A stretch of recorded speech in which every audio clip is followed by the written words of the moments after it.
billions of people with no education, lack of clean water, and billions of people who have no access to healthcare. Yes, I know what you are thinking. These are the biggest untapped opportunity for an entrepreneur. Yes, they also happen to be the grandest challenges for humanity. But this is what makes an entrepreneur an entrepreneur. When they look at every one of these problems and think of nothing but opportunities. Well, you say, if these are the biggest opportunities for an entrepreneur, why these problems still exist? Well, because we have been thinking about these problems from a philanthropic perspective.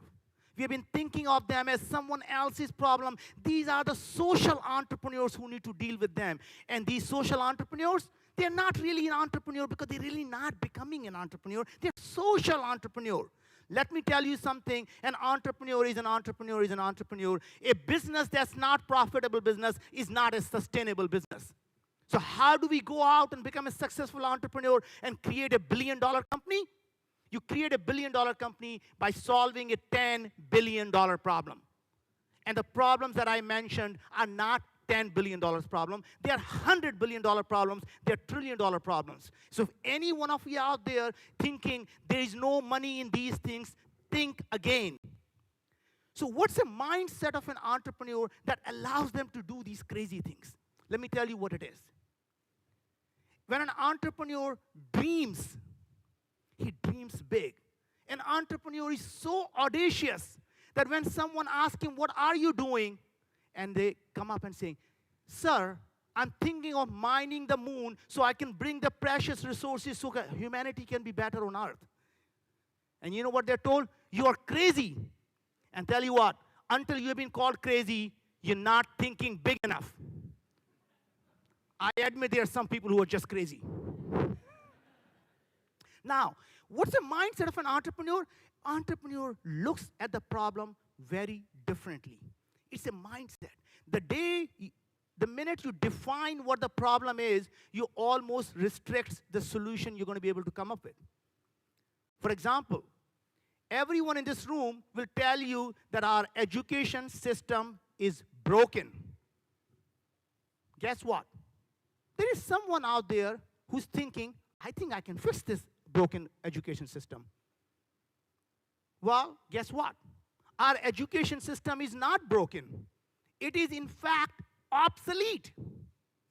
It is doing exactly what it was designed to do, which was to create plug-and-play people who come out of education system as a standardized, manufactured conveyor belt people. And it's doing exactly that today. Our needs have changed.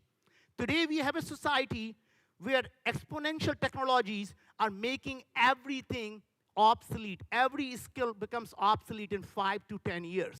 In that world, how do we teach our children to be for the 21st century? We need to teach them learning to learn. Imagine how we teach our children today. We use the manufacturing process. In a manufacturing process, most of you probably never seen a manufacturing process. They have a conveyor belt. At the beginning of conveyor belt, they take the parts of the same size, and you move them from station to station. On each station, you do a little bit of work. At the end of the assembly line, you do the standardized testing, pass, fail. Now let's see how we teach our children. We group them by their date of manufacturing. How old are you? 8-year-old go here, 9-year-old go here, 10-year-old go here. We move them from station to station, teach them a little bit of math, a little bit of history. At the end of the day, we go through the testing, pass, fail, move on to the next thing. Imagine that same manufacturing process is creating these standardized kids. And no wonder when they go out in the new world, there is a chronic unemployment because the skills are becoming obsolete faster than ever. So how do we teach children learning to learn? Now let's look at, people say, well, that's an easy problem to solve. But what about shortage of food? How are you going to solve that? Let me tell you, there is not a problem that's big enough that innovation and entrepreneurship can't solve. Imagine you're a vegetarian. What stops us from having a vertical hydroponic farming where we need very little water and you can farm whatever vegetables you want? You say, sir, but I like to eat meat. Not a problem. What if you can take a stem cell from a cow and use that to create a biofactories where you have nothing but the muscle tissues of cow coming out? You don't need everything else. If you all want to do is muscles, that's all you grow. The same thing will allow you to one day have a 3D printed organs. You'll be able to print your own liver using your own skin cell. Go out and have a drink. In fact, have 10 of them. You can always have a new liver. Right? The point is, there is not a problem. Let's keep going down. People say, well, that's easy, but how are you going to solve the energy problem? Well, on planet Earth, we have 4,000 times more energy that's coming just from the sun itself than we can use. Imagine if we are able to harness that. Imagine if 2/3 of our planet is full of salt water. What if we are able to create a synthetic bacteria that's able to convert the salt water, suck the carbon dioxide from the air, and create the fossil fuel if that's what we need?